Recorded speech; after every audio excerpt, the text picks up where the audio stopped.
अस्सलाम वालेकुम guys, question number 2 के सेकंड पार्ट की तरफ चलते हैं।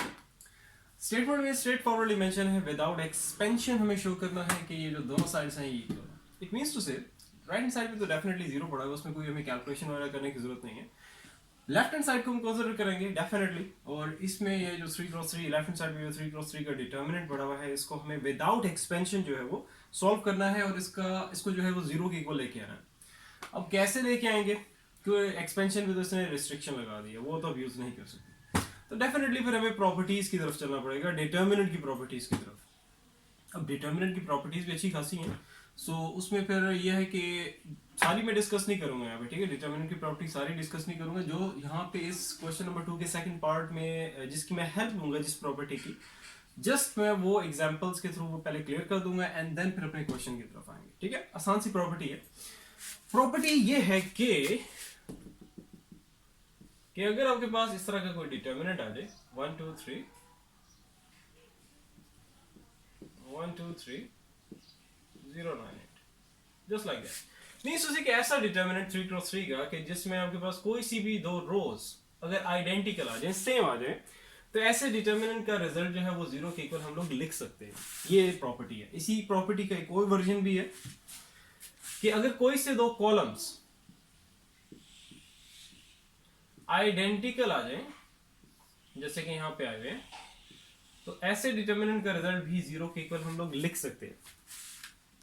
अब वर्डिंग पे आप लोगों ने ध्यान रखना, मैंने क्या कहा था कि कोई सी भी दो रोज का मतलब कोई भी हो सकती है, थर्ड और फर्स्ट भी हो सकती है, थर्ड और सेकंड भी हो सकती है। लाजमी नहीं है कि फर्स्ट टू रोज ही अगर आइडेंटिकल होंगे तब भी जीरो आएगा, या फर्स्ट टू कॉलम्स ही आइडेंटिकल होंगे तब भी जीरो आएगा। कोई सी भी दो रोज, कोई सी भी दो कॉलम्स अगर आइडेंटिकल आ जाते हैं तो देन हम लोग रिजल्ट जो है उस डिटर्मिनेंट का जीरो के इक्वल लिख सकते हैं। चलो भाई, अब प्रॉपर्टी आई होप क्लियर होगी। आसान सी प्रॉपर्टी है।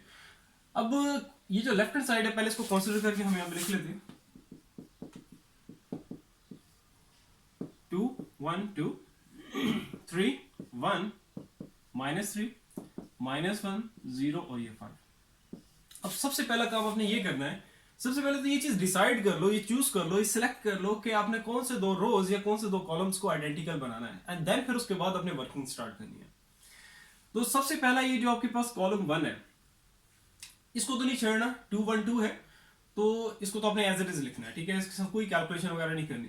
ये जो कॉलम 2 है, इसको आपने जस्ट लाइक 2 1 2 जो कॉलम 1 है उसकी तरह आपने बनाना है। मीन्स उसे कि इन दोनों कॉलम्स को हमने आइडेंटिकल बनाना है। अब इस कॉलम 2 को मैंने आइडेंटिकल बनाना है जस्ट लाइक कॉलम 1 मींस 2 1 2, तो यहाँ पे 2 1 2 मैंने लेके आना है। आप कैसे लेके आएंगे? सिंपली आपने क्या करना है, हेल्प ले लेंगे हम लोग किसकी, कॉलम 3 की। कैसे, अभी देख लेते हैं। अगर मैं कर दूं C1 नहीं, सी, क्योंकि जारी बात है कॉलम 1 में तो कोई चेंज नहीं लेके आना, कॉलम 2 में चेंज लेके आना है। अच्छा, एक और चीज का ध्यान रखना, जब भी कॉलम ऑपरेशन लगाओ या रो ऑपरेशन लगाओ, तो जिस कॉलम या जिस रो में चेंज लेके आ रहे हो वो अपने पहले लिखना है। अब देखो मैं किस में चेंज लाना चाह रहा हूं, कॉलम 2 में, तो ये कॉलम 2 यहां पे आएगा। अगर मैं कॉलम 2 को ऐड कर दूं कॉलम 3 के साथ, ठीक है, कॉलम 3 की मैं हेल्प ले रहा हूं, उसमें कोई चेंज नहीं आएगा।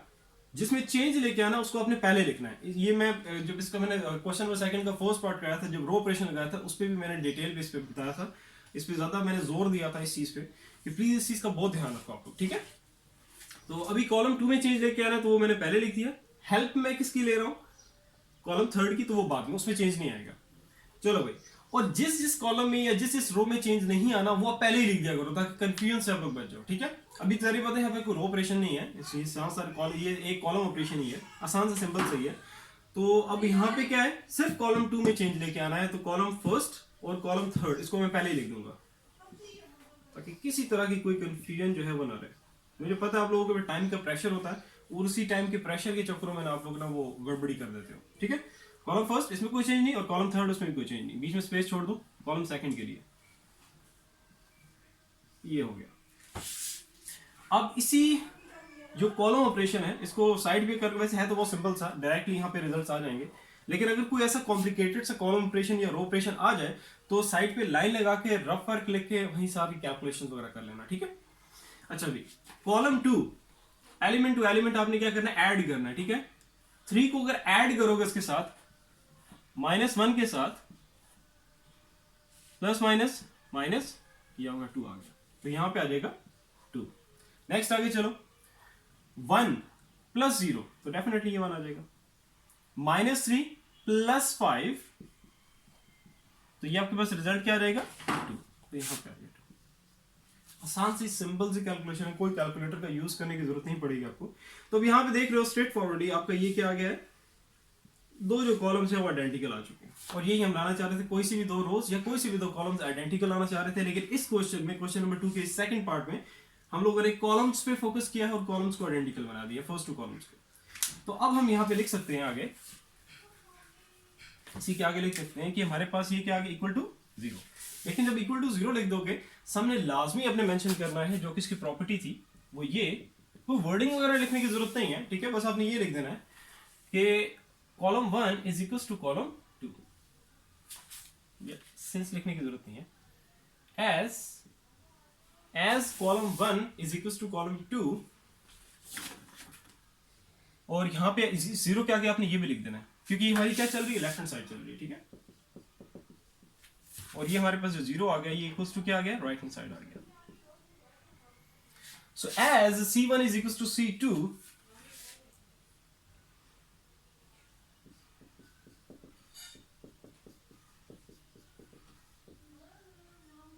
एक और काम करते हैं, ऐसे में सेटिंग करता हूं ताकि आपके कहीं कंफ्यूजन ना रहे, ठीक है, क्योंकि मैं पेपर के फॉर्मेट में जिस तरीके से आपने सोल्यूशन करना है उसी तरह मैं आपको करवाता हूं, ठीक है। इसको भी यहां से एरेज कर दो। अगर टॉप नहीं करना मैथ्स में, 100 आउट ऑफ 100 मार्क्स नहीं लेने, जस्ट लाइक मी, इसलिए, ठीक है, सब करना नहीं होता, अटेम्प्ट प्रॉपर तरीके से मैं करवाता हूँ, ठीक है। यहाँ पे जितने भी क्वेश्चन मैं उस तरीके से करवा रहा हूँ जैसे आपने पेपर्स में अटेम्प्ट कर रहे हैं, ठीक है। स्पेस बनाया था, नीचे स्पेस नहीं थी, स्पेस का क्या, स्पेस बना लेते हैं, अच्छा ठीक है, ये आ गया, इससे नीचे ही आपने करना है, ठीक है, लेकिन अब नीचे वेरिएबल स्पेस नहीं, मुझे ऊपर करना पड़ रहा है।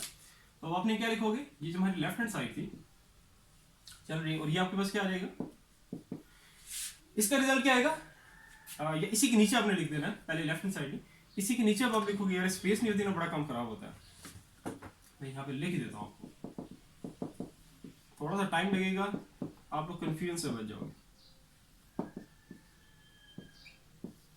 चलो ये स्टेप मैंने ऊपर लिख दिया, ठीक है, अब सही क्लियर होगा आपको, क्योंकि अक्सर बच्चे कहते हैं सर आप अरेज कर देते हैं, नहीं समझ आती, तो ये मैंने ऊपर लिख दिया, ठीक है। इसके नीचे अब आप क्या लिखोगे, इसी के नीचे, as column 1 is equal to column 2,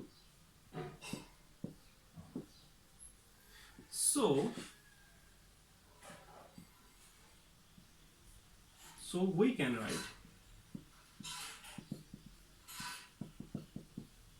can write, it as